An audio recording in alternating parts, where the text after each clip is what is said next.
Property Pro World, thank you so very much for joining me. It's Julie Condliffe here, just going through the problem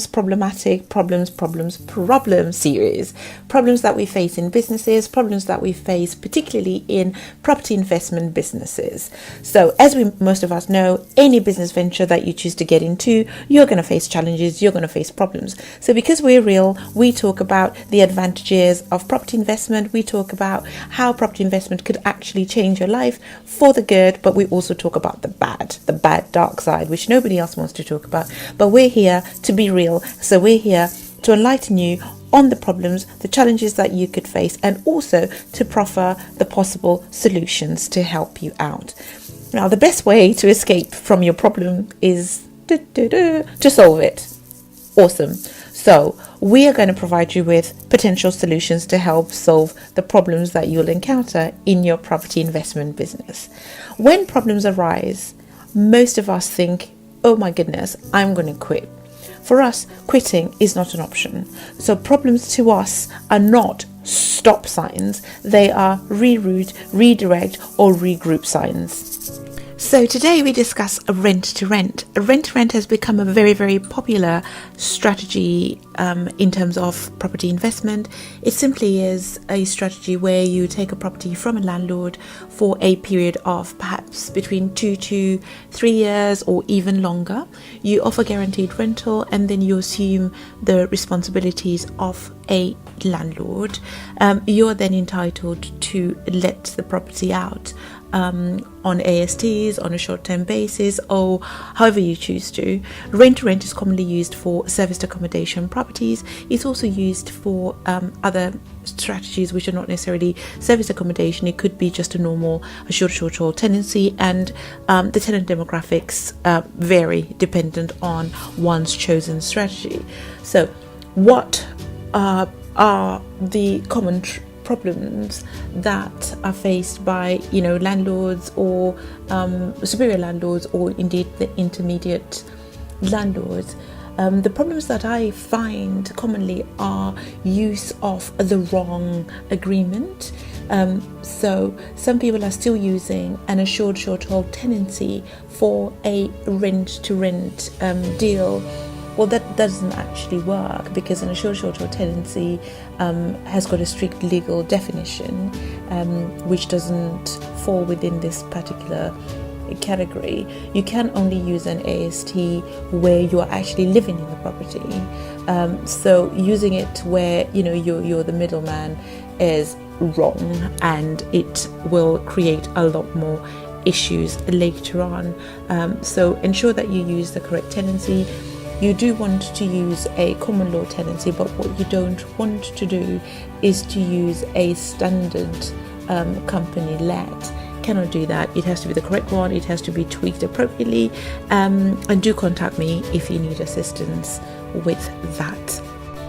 In terms of the actual agreement itself, make sure that your position is protected, in the sense that if you're taking a long-term lease, you want to be able to have the option to break away. So you want to be able to have a break option, but just be careful as to the timing of the break option. But not just that, you also want to be mindful of whether or not it's a mutual break, whether it's a landlord only break, whether it's a tenant only break.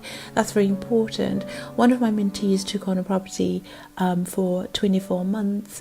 Unfortunately, when she took the property on, she didn't actually review the tenancy in as much detail as one ought to.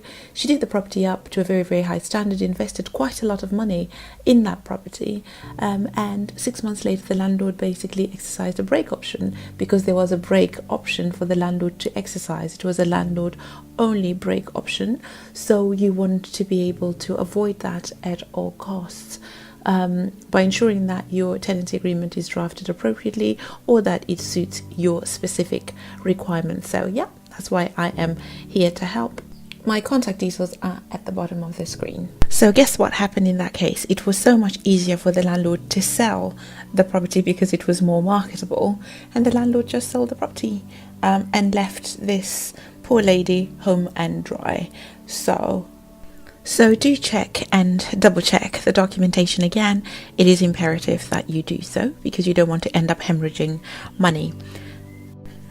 You also want to be clear as to who has got responsibility for the repairs. So the repairing obligation under the tenancy. Are you responsible for the cosmetic repairs? Are you responsible for the structural repairs? If a boiler breaks down, who's got responsibility for that? You need to be absolutely clear on that point. Otherwise, again, it could end up costing you quite a lot of money. The other point worth noting is that because you've assumed the responsibilities of a landlord, albeit in the intermediate landlord capacity, you will also then assume all the normal responsibilities that a landlord would have. By way of example, you will be liable for the right to rent checks, unless, of course, if this has been waived or varied in writing. It has to be by written agreement, but you must always ensure that you comply with the law. Otherwise, you could end up with liability for a fine or even criminal conviction. We don't want that, do we? So right to rent checks, you need to do that and make sure that you provide the tenants with the how to rent guide. Make sure you provide them with energy performance certificates. Make sure you provide them with all the other requisite documentation required, as would an upstanding landlord do. So the list goes on, but I'm going to end here, and then perhaps in the next episode I could discuss problems from maybe a landlord's perspective. Just let me know in the comments if you've got any specific matters that you'd like for me to cover. Otherwise, continue succeeding, continue prospering through property, and remember that at Property Pro World, we are here to ensure that you get the best out of your investment, you prosper through property, because we know that what you don't know might cost you. Thanks for joining me.